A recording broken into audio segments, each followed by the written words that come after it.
मेरे प्यारे, तुम्हारे लिए यह संदेश बहुत अच्छा है, बहुत तुम्हें शुभ फल देने वाला होगा। बस तुम इसे अच्छे से सुन लो और अच्छे से समझ लो। मेरे प्रिय बच्चों, मैं यूं ही नहीं कुछ कहता, जो कुछ भी कहता हूँ तुम्हारे भले के लिए कहता हूँ। मेरे इस संदेश में तुम्हारी भलाई छुपी है, इसे ढूंढो, इसे अच्छे से समझो। मेरे प्रिय बच्चों, मुझे ही अपने विचारों व उद्देश्य की एकमात्र वस्तु रखोगे तो तुम सर्वोच्च लक्ष्य प्राप्त करोगे। मैंने कहा है, मैं चाहता हूँ मेरे प्रिय बच्चे मुझ में बस जाओ और अपने सारे दुख, दर्द, चिंताएं, सारी पीड़ाएं मुझे दे दो। अपने मन को शांत करो, एकाग्र करो। शांत मन तुम्हें वह राह दिखाएगा जो अशांत मन होने पर तुम्हारा मार्ग भटक जाता है। तुम अपने सदमार्ग पर, जिस सदमार्ग पर तुम चल रहे हो, उस मार्ग से भटक जाते हो, रुक जाते हो, और थोड़ा सा रुकना तुम्हारे लिए नुकसानप्रद होता है। मेरे बच्चों, तुमने खरगोश और कछुए की कहानी तो सुनी है या नहीं सुनी?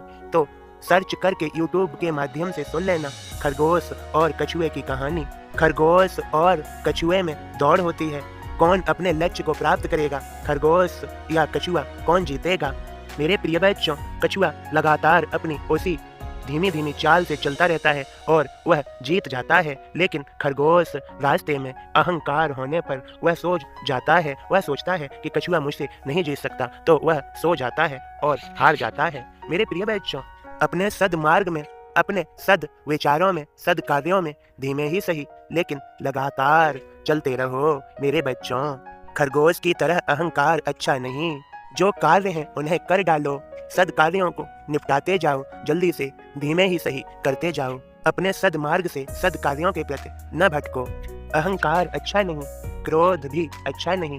ये क्रोध जो होता है यह अशांत कर देता है। मेरे बच्चों, किसी पे क्रोधित होने से पहले स्वयं से यह प्रश्न सदैव करो, ऐसा क्यों हुआ? याद रखना, जो मैंने तुम्हें समझाया है, प्रेम लोगों को करीब लाता है और नफरत दूर ले जाती है। एक तुम्हें किसी भी मनुष्य को बस में करने का तरीका बताऊं? मेरे बच्चों, किसी भी मनुष्य को बस में करने के लिए पहले तुम्हें उसके बस में होना होगा। यदि तुम्हारे भीतर प्रेम, दया, कोमलता रहेगी और तुम ईमानदार रहोगे तो कोई भी तुम्हारे बस में हो जाएगा। यदि कोई क्रोध से बात करता है तो तुम धीमे बात करो, नम्रता से करो। तुम पाओगे उसका क्रोध शीघ्र ही शांत हो जाएगा। नम्रता से क्रोध को शांत करो। अग्नि से अग्नि शांत नहीं होगी, अग्नि जल से या फिर अग्नि को कोई अन्य तरीके से शांत करना होगा। मेरे बच्चों, मेरे संदेश को समझ लो अच्छे से, यह तुम्हारे लिए बहुत अच्छा है और इसे शेयर अवश्य करना। मेरे सभी बच्चों के पास पहुंचा दो। तुम्हारा दिन मंगलमय होगा। मेरा आशीर्वाद तुम सभी पर है, मेरी कृपा भी तुम सभी पर है। मेरे बच्चों, खुश रहो, लाइक शेयर करो। सबका मालिक एक है।